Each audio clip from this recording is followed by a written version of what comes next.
Hello दोस्तों, आप सभी का स्वागत है अपने यूट्यूब मंच एबीएस क्लासेस पर। आप सभी को नमस्कार। मैं हूं अंकित कुमार और आज मैं कुछ चीज़ें बताने वाला हूं जो आप लोग बार बार क्वेश्चन ये करते हैं कि आपने किस पेपर को क्वालिफाई किया, नहीं किया, पेपर दिया, नहीं दिया। वो सारा डेटा आप लोग के सामने स्क्रीन पर आप लोग टाइटल थंबनेल देख करके पता चल गया होगा। आज मैं बताने वाला हूं कि सीटेट को मैंने कैसे क्वालिफाई किया था। सीटेट को आप भी क्वालिफाई कैसे कर सकते हैं। आपका फॉर्म स्टार्ट हो चुका है, दिसंबर वाले जो सेशन है वो उसका फॉर्म स्टार्ट हो चुका है और पेपर भी जल्द ही होने वाला है, अगले मंथ, 1-2 मंथ के बाद। तो आप लोग को किस प्रकार से देना है, कंप्लीट रूप से ये जानकारी आप लोग को होनी चाहिए। आप लोग मेरे रिजल्ट भी देख सकते हैं किस प्रकार से मैंने भी और मुझे तो मैं बता दूंगा तो आप लोग मजाक मानेंगे जो चीज़ें हैं, लेकिन मैंने क्वालिफाई किया है। सीटेट भी मैंने दिया था। सीटेट को मैंने क्वालिफाई 2020-21 में शायद किया था और फर्स्ट अटेम्प्ट में मैंने किया था और मुझे पता भी नहीं था कि पेपर होने वाला है। और सीटेट का पेपर, जब सीटेट का पेपर चल रहा था उसके बाद जस्ट ही यूपी टेट का पेपर था। यूपी टेट का पेपर भी देना था मुझे, तो इसलिए सीटेट का पेपर का मैंने फोकस नहीं किया था और यूपी टेट के पेपर को मैंने फोकस किया था। लेकिन सीटेट का पेपर पहले था, 1 महीना पहले, लेकिन जिस दिन मेरा शिफ्ट था उस दिन वो हो गया था, सर्वर डाउन हो गया था, तो उस दिन का पेपर कैंसिल हो गया था। और उस दिन का पेपर कैंसिल होने के बाद वो पेपर चला गया था यूपी टेट के पेपर के 1 दिन पहले। तो मतलब मेरा पेपर एक जबलपुर में था सीटेट का और एक था यूपी टेट का चित्रकूट में। तो मैंने पेपर दिया था। मैं सोचा चलो पेपर तो अटेम्प्ट कर लेता हूँ, जो जैसा होगा ठीक है, देखेंगे अपन। तो ईश्वर की कृपा रहा और आप सब लोग की कृपा, तो ये मेरा सीटेट में फर्स्ट अटेम्प्ट में ही निकल गया था सीटेट। और एक बार क्वालिफाई हो गया, मेरे 98 नंबर आए थे। और एक बार क्वालिफाई होने के बाद मतलब मैंने ट्राई भी नहीं किया पेपर देने के लिए, क्योंकि बार बार जब एक बार क्वालिफाई हो जाए तो उस पर पैसे व्यर्थ करना मतलब ये वो है, इसलिए मैंने नहीं किया। बाकी कुछ लोग बोलेंगे 98 नंबर कौन सी बड़ी बात है, तो ये आप लोग के लिए कोई बड़ी बात नहीं है। आप लोग के अच्छे मार्क्स होंगे, बहुत अच्छे मार्क्स होंगे, लेकिन मैं भी पढ़ के ला सकता था, पढ़ के और मेरे भी अच्छे नंबर आ सकते थे, अभी भी आ सकते हैं। लेकिन मैंने उस टाइम पे दिया था और जब एक बार क्वालिफाई हो गया, चाहे मेरे 90 नंबर आते या 91 या 92, तो यदि क्वालिफाई हो गया मैं, तो मेरे को उस पेपर को देने का कोई औचित्य नहीं था। और मैंने जो है वो आप लोग के सामने डेटा भी प्रस्तुत कर दिया। मैंने सीटेट भी दिया था कंप्लीट रूप से, यूपी टेट भी दिया है, उसमें भी क्वालिफाई का है, और एमपी टेट भी दिया है, एमपी टेट में भी क्वालिफाई हूँ। और एमपी टेट का जो रिजल्ट है वो आप लोग के सामने 1-2 दिन के अंदर प्रस्तुत करूँगा। जिस प्रकार से मैंने सीटेट के रिजल्ट को आप लोग के सामने प्रस्तुत किया, आप लोग देख सकते हैं स्क्रीन पर आप लोग के। और सीटेट में भी आसान तरीका है पेपर को निकालने का, लेकिन आप लोग को फोकस ये करना होगा, आप किसी बुक या किसी कोर्स के माध्यम से आप कभी भी नहीं निकाल सकते हैं, उस पर आपका अनुभव काम देगा। और एमपी टेट के जितने क्वेश्चन आए हुए क्वेश्चन हैं हर चीज़ के, वो कभी रिपीटेड नहीं होते हैं। सीटेट में एक खासियत ये है कि जो आप लोग का ईवीएस का पूछा जाता है पर्यावरण का, वो आपके जो बुक होते हैं 3री, 4थी, 5वीं के जो पर्यावरण के बुक होते हैं, उन बुकों से ही क्वेश्चन आते हैं। लगभग ज्यादातर क्वेश्चन उन्हीं बुक से रहते हैं। चींटी वाला हो गया, हाथी का क्वेश्चन हो गए, जंगली जानवर आवास से संबंधित है, ये क्वेश्चन वहां से मिलते हैं। तो आप लोग को ईवीएस के लिए वहां पे तैयारी करना पड़ेगा। 3री, 4थी, 5वीं का भी एक बार बुक रीड कर लीजिए, किस पार्ट का क्या नाम था, उसका सारांश का ये भी रीड कर लेना, क्योंकि केवीएस में ये पूछा गया था। तो यदि आप बुक रीड कर लेते हैं तो आपके अच्छे नंबर आ सकते हैं। ये हुई ईवीएस की बात। मैथ्स में कैसे, मैथ्स में नॉर्मल क्वेश्चन आते हैं जो कि आप लोग 5वीं लेवल तक का आता है, तो आप लोग नॉर्मल कर सकते हैं।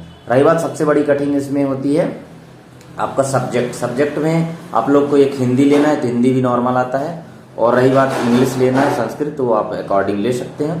दूसरी बात यह है कि आप लोग को जो है सबसे बड़ी दिक्कत है बाल विकास की। बाल विकास में किस प्रकार से आता है, बाल विकास में होता क्या है कि बाल विकास में पहले तो कुछ क्वेश्चन थे, कुछ रिपीट हो जाते थे, लेकिन आपके क्वेश्चन रिपीट नहीं होते हैं। आपके क्वेश्चन एकदम तगड़े वाले क्वेश्चन आते हैं और बहुत भयंकर, मतलब उसमें आप एक रूल्स लगाओगे तो दूसरा फेल हो सकता है, क्या कैसे, मतलब थोड़ी वो डिफिकल्ट होता है। इसलिए आप लोग पहले क्वेश्चन को 2 बार रीड करो।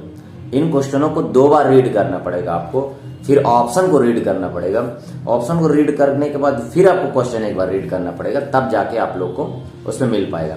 अच्छा, एक चीज इसमें ये भी होता है बाल विकास में और सीटेट में, मैं बता दूं कि पेपर यदि आप लोग देते हैं तो पेपर में ये नहीं होता कि ये क्वेश्चन, ये ऑप्शन 3 सही है या चौथा गलत है, ऐसा नहीं। उसमें ये रहता है कि सबसे ज्यादा क्या सही है, परसेंटेज मायने रखता है, सबसे ज्यादा क्या सही है, फिर उससे कम, फिर उससे कम, फिर उससे कम।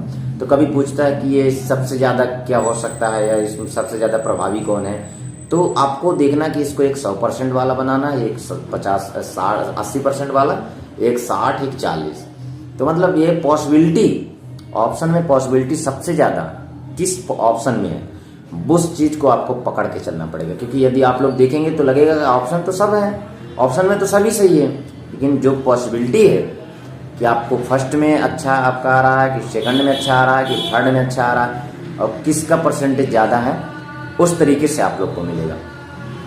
तो इस तरीके से आपको सीटेट भी क्वालिफाई कर लीजिए, क्योंकि आगे चल के, अभी तो मध्य प्रदेश में अभी भी सीटेट अलाउ नहीं है, लेकिन आने वाले टाइम पे अलाउ हो सकता है, क्योंकि हर एक राज्य में सीटेट अलाउ है, चाहे वो यूपी टेट हो, चाहे वो बिहार हो, चाहे वो झारखंड हो, नहीं झारखंड में भी नहीं ले रहा, चाहे वो छत्तीसगढ़ हो, चाहे वो बस यही जो है राजस्थान में भी रीट का एग्जाम होता है। तो एमपी टेट में भी एमपी टेट का पेपर होता है, लेकिन ये यदि जिस दिन से पात्रता परीक्षा जब चालू हो गई है, मध्य प्रदेश में भी पात्रता परीक्षा चालू हो गई है, तो हो सकता है आने वाले टाइम पे सीटेट को भी लेने के लिए आ सकता है, ऐसा कोई भी नियम सरकार दे सकती है। क्योंकि आप किसी भी मतलब भारत देश में आप कहीं भी किसी भी राज्य पर टीचर बन सकते हैं। कब? जब आपको वहाँ की लैंग्वेज बनती हो, या लैंग्वेज आप वहाँ क्वालिफाई कर लेते हैं। लैंग्वेज का भी पेपर होता है तो वो भी क्वालिफाई कर लेते हैं, तो आप वहाँ टीचर बन सकते हैं। लेकिन अदर राज्य पे टीचर बनना है आपको, तो आपको वहाँ पे सीटेट होना चाहिए, या फिर वहाँ का टेट का पेपर होना आवश्यक है, क्वालिफाई करना चाहिए। तो अभी तो मध्य प्रदेश में ऐसे कुछ भी नहीं है, अभी यहाँ खुद का टेट का पेपर होता है, एमपी टेट। लेकिन आने वाले टाइम पे सीटेट का भी ये लागू हो सकता है, सीटेट का पेपर आप लोग को देना जरूरी है। क्योंकि हाँ, सीटेट में जो वर्ग फिर पेपर फर्स्ट कहलाता है और पेपर सेकंड कहलाता है। पेपर फर्स्ट में आप लोग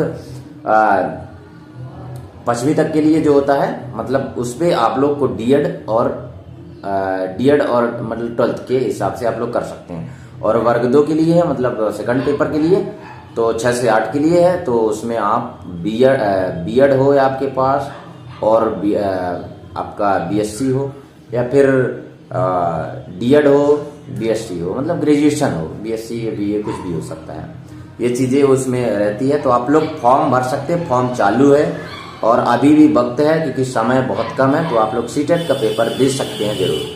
बाकी चीज़ें जो है आप लोग के लिए, जो क्वेश्चन वगैरह होंगे किस प्रकार से आते, ओल्ड पेपर का है, पैटर्न क्या है, वो मैं आप लोग को बीच बीच में देते रहूँगा।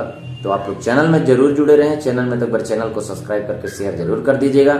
टेलीग्राम का लिंक डिस्क्रिप्शन में दिया है, जाके ज्वाइन कर सकते हैं। और यदि आप लोग मध्य प्रदेश के स्टूडेंट हैं, या फिर आप लोग ने एमपी टेट का पेपर वर्ग 3 का दिया है, तो आप लोग का जो हाई कोर्ट का केस चल रहा है डीएड वर्सेस बीएड का, तो उसका भी फाइनल जजमेंट आने वाला है, फाइनल ऑर्डर आने वाला है। इसलिए आप सब लोग टीम से जरूर जुड़ जाएं।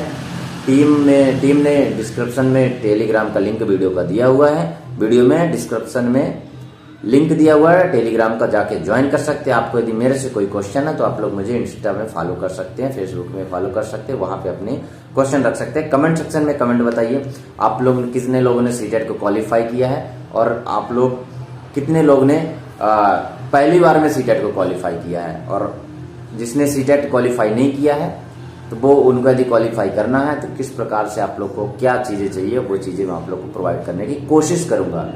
मैं सबकी हेल्प करने की कोशिश कर रहा हूँ, हर एक बंदे का हेल्प करता हूँ, तो आप लोग का भी हेल्प जरूर करूंगा। लेकिन आने वाले टाइम पे देखिए ना, कमेंट में मेरे क्या क्या बोलेंगे उससे मुझे कुछ फर्क नहीं पड़ता है। मैं चाहता हूँ कि हर बंदा क्वालिफाई हो, हर बंदा पास हो, हर बंदे की जॉब लगे, हर बंदे की नौकरी लगे। जिस प्रकार मैं बेरोजगार हूँ, आप भी बेरोजगार हो, तो हम सब मिलकर एक अच्छा कुछ, जिसको जितना नॉलेज है, जैसे जो मेरे को नॉलेज है मैं आपको शेयर करता हूँ, आपको जो नॉलेज है वो आप मुझे कमेंट के माध्यम से शेयर करते हो, या फिर आपके जो क्वेश्चन है वो मैं शेयर कर देता हूँ, कोशिश करता हूँ बताने के लिए नेक्स्ट वीडियो में, तो वो चीज़ें मैं बता देता हूँ। ठीक है, तो आप लोग को टीम से भी जुड़ जाना है, और डीएड समिति की टीम से। और सीटेट का पेपर आप लोग को देना है। मैंने किस प्रकार से क्लियर किया, क्वालिफाई किया, वो चीज़ें मैं आप लोग को बता चुका हूँ। ठीक है, और मिलते हैं नेक्स्ट वीडियो। कैसा लगा लाइक करके दोस्तों में शेयर जरूर कर दीजिएगा। धन्यवाद। जय हिंद, वंदे मातरम।